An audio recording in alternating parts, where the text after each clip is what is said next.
তারিখ 30/6/2018।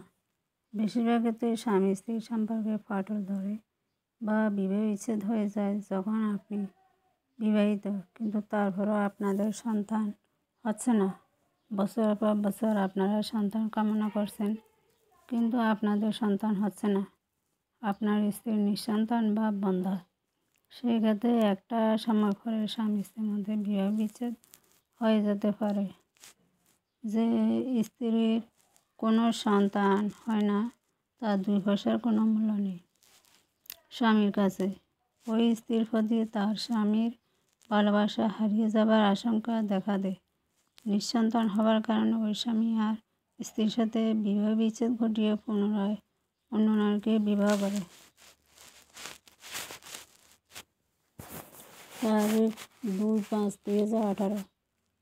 রাইটার কাউসার জানছেন, জোরপূর্বক বিবাহ বিচ্ছেদের শিকার নারী যদি মধ্যবিত্ত শ্রেণীর হয় তাহলে তার অবস্থা কী রকম হয়?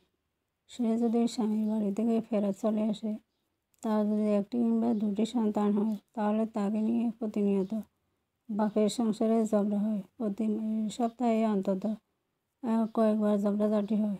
কেন তাদের বোনের সংসার ভেঙে গেল, এই জন্য প্রতিনিয়ত তার শত শত তিরস্কার, তাচ্ছিল্য শুনতে হয়।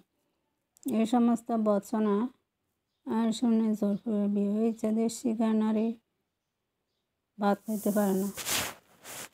যদি বড় ভাই থাকে তাহলে তাদের বোনকে শত সহস্রবার অপদার্থ বলে অভিহিত করতে থাকে। এই সমস্ত জ্বালা যন্ত্রণায় জোরপূর্বক বিবাহ বিচ্ছেদের শিকার নারী রাতে ঘুমাইতে পারে না। সংসার হারিয়ে জোরপূর্বক বিবাহ বিচ্ছেদের শিকার নারী শোকে মাতম করতে থাকে। তার এই শোকের কষ্টটা কেউ কোনোদিন বোঝে না।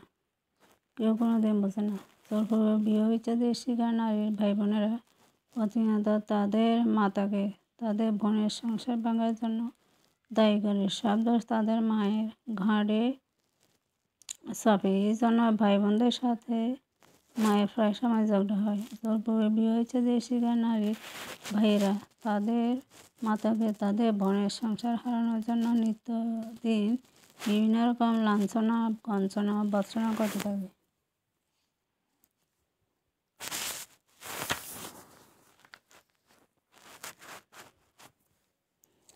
প্রায় সময় জোরপূর্বক বিবাহ বিচ্ছেদের শিকার নারীর আপন মাতা কেঁদে কেটে বুক ভাসায়। এই সমস্ত জ্বালা যন্ত্রণা কোনোদিন শেষ হয় না। প্রায় সময় জোরপূর্বক বিবাহ বিচ্ছেদের শিকার নারীকে সবাই মিলে বিবাহ দিতে চায়, কিন্তু কোনো সময় বিবাহের কার্যক্রম বাস্তবায়ন করতে পারে, আর অনেক সময় জনম বা দুর্দশাগ্রস্ত অবস্থায় নিপতিত হয়ে জীবন অতিবাহিত করতে হয়।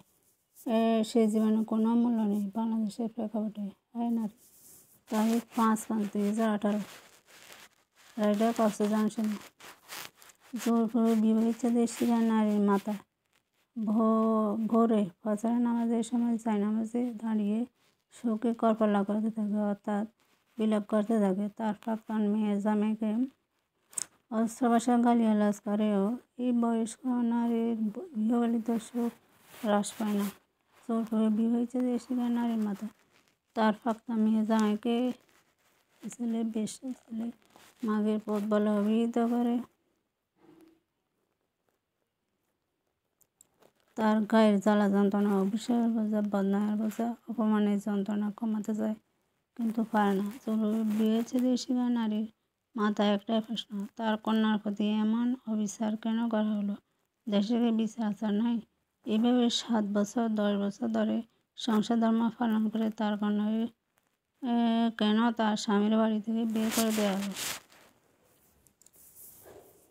চোখে জলে ভেসে ভেসে জোরপূর্বক বিবাহ বিচ্ছেদের শিকার নারীর মাতা পশ্চিম দিকে কাবা শরীফের দিকে হাত উঁচিয়ে উচ্চস্বরে তার যন্ত্রণা জাহির করে, আমি হাশরের ময়দানের বিচার চাই, আমি হাশরের ময়দানের বিচার চাই। কয় লক্ষবার এইসব লাইন উচ্চারণ করে সে জ্ঞান হারায়, নয়তো সে তার মৃত্যু কামনা করে। জোরপূর্বক বিবাহ বিচ্ছেদের শিকার নারীর মাতার যদি ডায়াবেটিস থাকে তাহলে প্রায় সময় সুগার নীল হয়ে যায়। কন্যার মুখের দিকে তিনি চাইতে পারেন না, তার বুক ভেঙে যায়। তারিখ 7/5/2018। রাইটার কাউসার জানছেন, জোর করে বিয়ে শিখে নারীর মাথা কয়েক লক্ষবার আওড়াতে থাকে। আমি তোমাদের জন্য কিছুই করতে পারলাম না, আমি তোমাদের জন্য কিছুই করতে পারলাম না, আমার মেয়ের সংসার রক্ষা করতে পারলাম না। শোকে মাতম করতে থাকে আর বুক চাপটাতে থাকে। বিবাহ ও তালাক রেজিস্ট্রির ক্ষেত্রে তালাকের নোটিশ চেয়ারম্যান কর্তৃক প্রদত্ত হওয়ায় 90 দিন পরে তালাক রেজিস্ট্রি করা যাবে। এর আগে নয়। বিবাহের মতো নিকাহ রেজিস্ট্রারগণ যখন তখন তালাক রেজিস্ট্রি করতে পারে না। এজন্য তার কাছে আবেদন আসলে তিনি অবশ্যই পরীক্ষা করে দেখবেন তালাকটি আইনানুগভাবে কার্যকরী হয়েছে কিনা।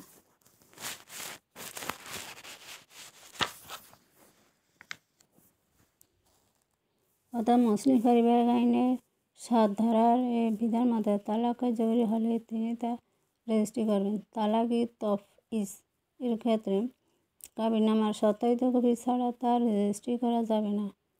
সুতরাং মুসলিম বিবাহ ও তালাক রেজিস্ট্রি বিধিমালা 1975-এর 19 বিধিতে বিবাহ রেজিস্ট্রির পূর্বে কাজীকে বিবাহের পক্ষগণকে, সাক্ষীকে, উকিলকে জিজ্ঞাসাবাদের মাধ্যমে নিজেকে পরিতুষ্ট করার ক্ষমতা দিয়েছে। এই জন্য তাকে তুষ্ট হতে হবে। যাদেরকে আপনি তুষ্ট করার জন্য প্রচেষ্টা চালাচ্ছেন তারা কি একবারও জানে তালাক হওয়ার পরে এর বাস্তবতার ভয়াবহতা, তালাকের শিকার নারীর করুণ পরিণতি।